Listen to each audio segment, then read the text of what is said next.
எந்த பள்ளியில் 4 அம்சங்கள் இருக்கிறதோ, 4ல் 1 இருந்தாலும் சரி, 2 இருந்தாலும் சரி, 3 இருந்தாலும் சரி, 4மே இருந்தாலும் சரி, அந்த பள்ளிவாசல்ல தொழக்கூடிய பள்ளிவாசலா நீங்க எடுத்துக்கொள்ளக்கூடாது. இது அல்லாஹ்வுடைய வாசல். 9வது அத்தியாயத்தில் அல்லாஹ் சொல்லுகிறான், லில்லதீன தகது மஸ்ஜிதன் திராரம் வ குஃப்ரன் வ தஃப்ரீகம் பைனல் முஃமினீன் வ இர்சாதல் லிமன் ஹாரபல்லாஹ் வ ரசூலா மின் கபில். தீங்கிழைப்பதற்காக, அல்லாஹ்வை மறுப்பதற்காக, நம்பிக்கை கொண்டோருடைய பிரிவை ஏற்படுத்த, அல்லாஹ்வுக்கும் அவன் தூதருக்கும் எதிராக போரிட்டோருக்கு புகழிடமா ஒரு பள்ளிவாசலை ஏற்படுத்திக்கிட்டு, அரதுனா இல்ல ஹுசனா, நாங்க நல்லதை தவிர வேற எதுவும் பண்ணலன்னு சொல்லுவாங்க. அல்லாஹ் மேல சத்தியம் பண்ணி சொல்லுவாங்க, நபியே லா தகும் ஃபீஹி அபதா, அது மாதிரியான பள்ளிவாசல்ல ஒரு காலமும் நுழையாத. இது அல்லாஹ்வுடைய வாசகம். சொல்லிட்டு அல்லாஹ் சொல்லுகிறான், ல மஸ்ஜிதுன் உஸ்ஸிஸ அல தக்வா மின் அவ்வல் யௌம், ஆரம்ப நாள் முதல் இறையச்சத்தின் அடிப்படையில் நிர்மாணிக்கப்பட்ட பள்ளிவாசல் தான் நீ வணங்குறதுக்கு தகுதியான பள்ளி. இறையச்சம் இருக்கணும், அங்கதான் தூய்மையை விரும்புகிற ஆண்கள் இருக்கிறார்கள் அல்லாஹ் அந்த வசனத்திலே சொல்லி முடிக்கிறார். இந்த வசனத்துல சில பேர் இந்த 4 விஷயம் வரும். லில்லதீன மஸ்ஜிதவ் வ லிராரன் வ குஃப்ரன் வ தஃப்ரீகம் பைனல் முஃமினீன் வ இர்சாதல் லிமன் ஹாரபல்லாஹ் வ ரசூலா. இந்த வாவு வாவு வாவு இது அரபில, இங்கிலீஷ்ல ஆண்ட்னு சொல்றோம்ல, இது ஆண்ட், இது இந்த மைக்கு ஆண்ட், இந்த மைக்கு. தமிழ்ல மற்றும் யூஸ் பண்ணுவோம், இந்த பாட்டல் மற்றும் இந்த பாட்டல். இதுக்கு தான் அரபியில வாவுன்னு சொல்லுவாங்க, அத்துஃபு வாவுன்னு சொல்லுவாங்க, இணைப்பிற்குரிய வாவ் அப்படின்னு சொல்லுவாங்க. இத வச்சுட்டு சில பேர் இலக்கண ரீதியா பதிலளிக்கிறோம் என்கிற பேர்ல வேடிக்கையா சொல்லுவாங்க. இதுல வாவு வாவு வாவுன்னு 4 வாவு வர்றதுனால 4 ஒன்னா இருந்தா மட்டும்தான் அந்த பள்ளியில நீங்க தொலைப்போ கூடாது. 4ல் 1 இருந்தா போய்க்கலாம், 2 இருந்தா போய்க்கலாம், 3 இருந்தா போய்க்கலாம், 3 வரைக்கும் இருந்தா போய்க்கலாம், 4 இருந்தா தான் போக கூடாது அப்படின்னு சொல்லுவாங்க. உண்மையில இது ஒரு வேடிக்கையான ஒரு வாதம் தான்.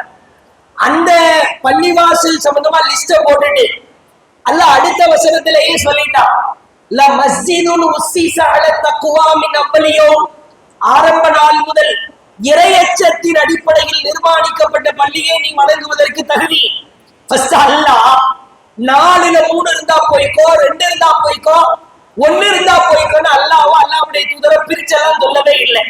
இந்த அத்துஃபுடைய வாவு சட்டம், ஆண்ட் மற்றும் சட்டத்தை எங்க பொருத்தணுமோ அங்கதான் பொருத்தணும். உதாரணத்திற்கு ஒன்று சொல்லுறேன். நீங்க சூரா முத்தஸிர்ல ஒரு வசனம் வருகிற, மா சலக்கக்கும் ஃபீ சகர், சகர் என்கிற நரகத்தில் உங்களை நுழைவிக்க செய்தது எது அப்படின்னு சொர்க்கவாசிகள் நரகவாசிகளை பார்த்து கேட்பாங்க. அப்ப அவங்க பதில் சொல்லுவாங்க, காலு லம் நகு மினல் முஸல்லீன் வ லம் நகு நுத்இமுல் மிஸ்கீன் வ குன்னா நஹூது மஅல் காயிலின் வ குன்னா நுகதிபு பியௌமித்தீன். இது ஃபுல்லா வாவா வரும். வலம் நகு மினல் முஸல்லீன், நாங்கள் தொழுகையாளிகளாக இருக்கவில்லை. வலம் நகு நுத்இமுல் மிஸ்கீன், ஏழைக்கு உணவளிப்போராக இருக்கவில்லை. வகுன்னா நஹூது மஅல் காயிலின், வீணான காரியங்களில் மூழ்கி கிடந்தவர்களோடு மூழ்கி கிடந்தோம். வகுன்னா நுகதிபு பியௌமித்தீன், மறுமை நாளை பொய்ப்படுத்தினோம்.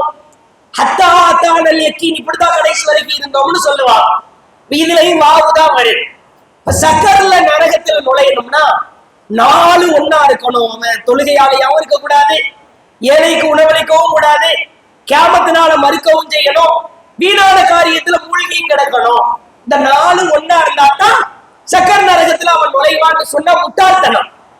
ஒருத்தன் தொழுதுட்டான், வீணான காரியத்துல மூழ்கி இருக்கல. அதே மாதிரி ஏழைக்கு உணவு கொடுத்துட்டான், மறுமை நாளை மட்டும் பொய்ப்படுத்திட்டான். இந்த ஒண்ணு மட்டும் இருக்குது. இப்ப இவன் சக்கர நரகத்துல நுழைவானா நுழைய மாட்டானா? கண்டிப்பா நுழைவான். இதுல வாசகத்துல வாவு வச்சுலாம் மேட்டரே இல்லை. இது மாதிரி நிறைய சொல்லலாம். ஹுரிமத் அலைக்குமுல் மைத்தத்து வத்தம்மு வலஹ்மல் ஹின்ஸீர் வமா உஹில்ல பிஹி லிகைரில்லாஹ். தானாக சித்தது ரத்தம் பன்றியின் இறைச்சி அல்லாஹ் அல்லாஹ்வுக்காக அறுக்கப்பட்டது வாவுதான் வரும். இந்த நாளும் ஒன்னா இருந்தா தான் ஹராமே. ரத்தம் மட்டும் இருந்தா சாப்பிட்டுக்கலாம், மீதி மூணு இல்லைன்னா பிரச்சனை இல்லை அப்படின்னு சொன்னா பஞ்சாயத்தாய்.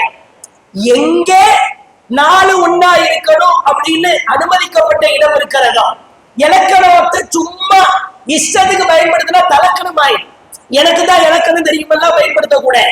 அப்ப சக்கரன்ற நரகத்துல நாலு விஷயமும் ஒன்னா இருந்தா தான் அவரு நுழைவாரு அப்படின்னு சொல்றது எப்படி வேடிக்கையா? அது மாதிரிதான் நாலு விஷயமும் ஒன்னா இருந்தா தான் தொழக்கூடாது, இல்லைன்னா தொழுதுக்கலாம்.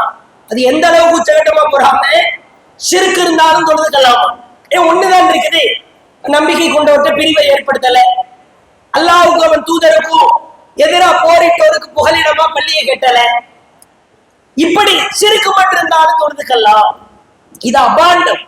அல்லாஹ் தெளிவாகி சொல்லுகிறான், வன்னல் மசாஜிதல் இல்லாஹி ஃபலா ததுஉ மஅல்லாஹி அஹதா. பள்ளிவாசல்கள் அனைத்தும் அல்லாஹ்விற்கு உரியது. அல்லாஹ்வை தவிர நீங்கள் வேறு யாரையும் அழைக்காதீர்கள். தெளிவா அல்லாஹ் சொல்லுகிறான். அல்லாஹ்வை தவிர வேற யாரையும் பள்ளியில அழைக்க கூட. அவுலியாவேன்னு அழைக்கிற அதுக்கு பேர் பள்ளியா? அந்த கஃபாருல் கதாயா, நபியே நீர்தான் எங்கள் பாவத்தை மன்னிக்கணும். அந்த சத்தாருல் மசாபி, நபியே நீர்தான் எங்கள் பிழைகளை பொறுக்கணும். மௌலூதிலே வாசகம் ஓதப்படுகிறது. இதற்கு பெயர் பள்ளியா? பள்ளி என்று சொன்னால் அல்லாஹ்விற்கு இணை கற்பிக்கிற காரியம் நடக்கவே கூட, தர்காவை ஆதரிக்க கூட, தாயத்து தகடு கட்டி கொடுக்க கூட, மௌலூது ஓதக்கூட. அப்ப ஷிர்க் என்கிற ஒற்றை விஷயம் ஒரு பள்ளியில் நடைபெற்றால் அதற்கு பெயர் பள்ளி அல்ல. அது தொழக்கூடிய இடம் இல்லை என்பதை குர்ஆன் வசனம் தெளிவா நமக்கு வலியுறுத்தது. இதை ஆழமா புரிஞ்சுக்கணும். இப்ப இன்னொரு கேள்வி நீங்க கேளுங்க. இந்த மாதிரி நாலு ஒன்னா இருந்தா தான் அந்த பள்ளியில தொழக்கூடாது அப்படின்னு சொல்றவங்கள்ட்ட கேளுங்க, இந்த ஷியா பள்ளியில தொழலாமா? சென்னையில இருக்கு ஷியா பள்ளி. அவன் அல்லாஹ்வை நம்புறான், அல்லாஹ்வுடைய தூதர் ரசூலுல்லாஹ்வை நம்புறான். ஆனா ரசூலுல்லாஹ்வுக்கு பதிலா அலிக்கு தான் தூதுத்துவம் வந்திருக்கணும்னு அலியை நம்புறான். ஷியா பள்ளியில தொழலாம்னு ஃபத்வா கொடுப்பாங்களா? ஏன்னா ஓபார்வையில தான் சிறுக்குள்ள பள்ளியில தொழுதுக்கலாம்னு அவனே சிறுக்கு தானே பண்றான். மேலப்பாளையத்துல காதியானி பள்ளின்னு ஒரு பள்ளி இருக்கிற, மிர்சா குலாம் காதியான், இவன் தான் தூதர்னு சொல்லிட்டு பிரச்சாரம் செஞ்சுக்கிட்டு இருந்தான். இவங்க கூட்டமா அல்லாஹ்வை நம்புறாங்களே. ஷியாவாவது அஷேத அன்ன முஹம்மது ரசூலுல்லாஹ்னு பாங்கு வாசகத்துக்கு பதிலா அஷேத அன்ன அலி ரசூலுல்லாஹ்ன்றான். இவன் பாங்கு ஃபுல்லாவே நம்ம சொல்ற மாதிரி தான் இருக்கும். காதியானி இவன் பள்ளியில தொழலாமா? இல்ல அவன் தூதரை மறுக்கிறான். தூதரை மறுத்தாலும் சிறுக்குதான் நம்ம பார்வையில இணை வைப்பு தானே. அப்ப ஃபத்வா அப்படி காதியானி பள்ளியிலே தொழலாம், ஷியா பள்ளியிலே தொழலாம். எவ்வளவு ஒரு முட்டாள்தனமான வாதம்னு பாரு. சிறுக்கு வைக்கிற மௌலூது பள்ளியில தொழலாம், தர்கா பள்ளியில தொழலாம்னா காதியானி பள்ளியில ஏன் தொழக்கூடாது? தொழலாம். ஃபத்வா கொடுங்க. அப்ப மக்களை வழிகெடுக்கிற ஒரு ஃபத்வா. அடிப்படையை புரிந்து கொள்ளுங்கள். ஒரு பள்ளிய பாருங்க, அந்த பள்ளியில இணை கற்பிக்கிற காரியம் நடக்குதா இல்லையா? நீங்க பேனர் எல்லாம் பார்க்க வேணாம். தௌஹீத் ஜமாத்தா சுன்ன ஜமாத்தா இதெல்லாம் எடுத்து ஓரமா வச்சிருங்க. இந்த பள்ளியில இணை வைப்பு காரியம் நடக்குதா? தர்காவை ஆதரிக்கிறாங்களா? தாயத்து தகடு கட்டி கொடுக்கறாங்களா? மௌலூது ஓதப்படுதா? அது பள்ளியே இல்லைன்றது அல்லாஹ்வின் வாசகம் சொல்லுகிறது. மறுமையில மாட்டிக்க கூடாது. மக்களுக்கு தப்பும் தவறுமாய் ஃபத்வாவை கொடுத்தால் மறுமையிலே மாட்டிக்கொள்வார்கள். இணை கற்பிக்கிற காரியம் நடப்பதற்கு பெயர் பள்ளியே கிடையாது. இத ஆழமா புரிஞ்சுக்கங்க. அந்த பள்ளியில தொழக்கூடாது. அங்கு ஜனாசா தொழுகை நடத்தப்பட்டால் நம்ம ஆட்கள் சில பேரை அங்க உள்ள கொண்டு போய் ஜனாசா தொழுகைக்கு கொண்டு போயிடுறாங்க. அப்படி ஜனாசா தொழுகையாக இருந்தாலும் போக முடியாது. இல்லைன்னா முன்னாடியே நாம தொலை வச்சுட்டு கொடுத்துருங்க. நீங்க நம்ம சகோதரரா இருந்தா கொடுக்கறது கூட ஃபைட் பண்ணிக்கிட்டு தான் இருக்கிறோம். ஃபைனலா வாய்ப்பே இல்லை, ஒரு வழியே இல்லை, அடக்கு செய்யறதுக்கு மறுக்கிறாங்கன்னா ஹேண்ட் ஓவர் பண்றோமே ஒழிய ஜனாசா தொழுகையாக இருந்தாலும் இணை கற்பிக்கிற பள்ளியில நாம தொழ முடிய. ரெண்டாவது, இருக்கிறவங்க நீ எந்த பள்ளியிலனாலும் தொழுதுக்கங்க, எந்த பள்ளியா இருந்தாலும் தொழக்கூடிய பள்ளிதான், இந்த 4 அம்சம்ன்றது இந்த காலத்துக்கு பொருந்தவே பொருந்தாது அப்படின்னு சொல்லிட்டு நாங்க ஒரு தௌஹீது பள்ளி கட்டுறோம்னு வசூல் பண்றாங்க. இது நியாயமா? எதுக்கு மக்கள்கிட்ட இப்படி குழப்பத்தை உண்டு பண்ணணும்? உனக்கு தான் இந்த பள்ளியிலையும் தொழுதுக்கலாம்னு வசூல் இருக்குல்ல, அப்புறம் எதுக்கு நீ எதுக்கு வசூல் பண்ணி பள்ளி கட்டுற? உனக்கு எதுக்கு தனி பள்ளி? உனக்கு எதுக்கு தனியா ஒரு பள்ளி தேவைப்படுது? பள்ளி தொழுகிறதுக்கு தானே. இல்ல நாங்கள் பெண்கள் பயான் நடத்துவோம், அதுக்கு ஒரு வீடு போதுமே. மக்தப் மதரசா நடத்துவோம், அதுக்கு ஒரு மொட்டை மாடி போதுமே. வேற ஏதாவது தர்பியா வைப்போம், அதுக்கு ஒரு சின்ன வீடு ஒண்ணு, கொட்டகம் ஒண்ணு, சாமியான போட்டா நடத்திடலாமே. பள்ளி எதுக்கப்பா? அப்ப விளைஞ்சுதா? சுலைஜமாதி பள்ளியில தொழுதுகளாக பத்துவாவையும் கொடுக்கிறது, இங்கிட்டு வந்து பள்ளிக்காக வசூலும் பண்ணிக்கிறது, பேரை கேட்டா தௌஹீது பள்ளின்னு சொல்லிக்கிறது. இப்படி என்ன செய்வது? இப்படின்னா இது மாதிரி அல்லாஹுவை மறந்து அல்லாஹுவை அச்சமில்லாமல் ஒண்ணு ஃபத்துவாவை மாத்தி கொடுங்க, பள்ளி கட்டுங்க, உங்க விருப்பம். அல்ல ஃபத்துவாவை நான் இப்படித்தான் கொடுப்பேன், எல்லா பள்ளியிலையும் தொழுது கொண்டு சொல்லுவேன், எனக்கு தேவைக்காக நான் ஒரு பள்ளி கட்டுவேன். பள்ளி எதுக்கு? ஊர்ல தான் அத்தனை பள்ளி இருக்குது, உன்னை தொழுகிறதுக்கு யாராவது தடுக்கிறாங்களா? பெர்லாஸ்டா கையை உடைச்சு ஹவுல்ல தூக்கி போடுற காலமாயிது, எப்படினாலும் தொழுதுன்றாங்க, தொழுது போக வேண்டியதானே. அப்ப மக்களிடத்தில ஏதாவது ஒரு ஃபித்னாவை கிளப்பிக்கிட்டே இருக்கணும். ஒன்றை புரிந்து கொள்ளுங்கள், குழப்பம் என்பது கொலையை விட மேலானது.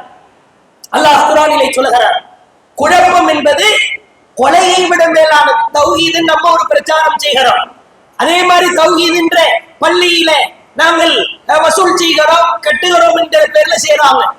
அல்லாஹ்வை பயந்து கொள்ள வேண்டும்.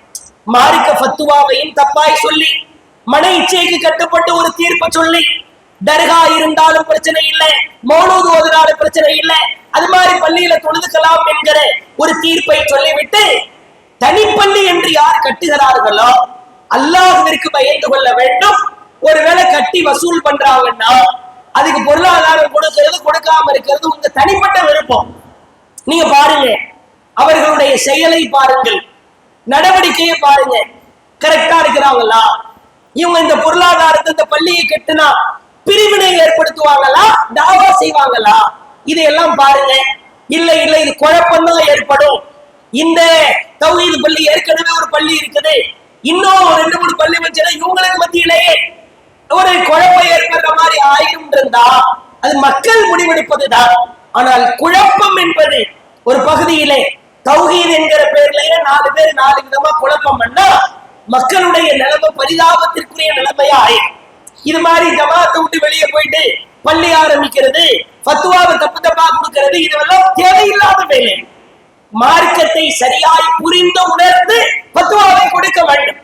ஷிர்க் வைக்கிற பள்ளியில் தொழுது கொள்ளலாம் என்று சொல்பவர்கள் தனியாய் ஒரு பள்ளியை கட்டுகிறார்கள் என்று சொன்னால் அவங்களுடைய மற்ற மார்க்க மசாயில் சட்டம்லாம் என்ன நிலவரத்தில் இருக்கும்ன்றத நாம யோசிக்கணும். 2 விஷயம், இணை கற்பிக்கிற பள்ளியாக இருந்தால் அதிலே கடமையான தொழுகையை நிறைவேற்றக்கூடாது.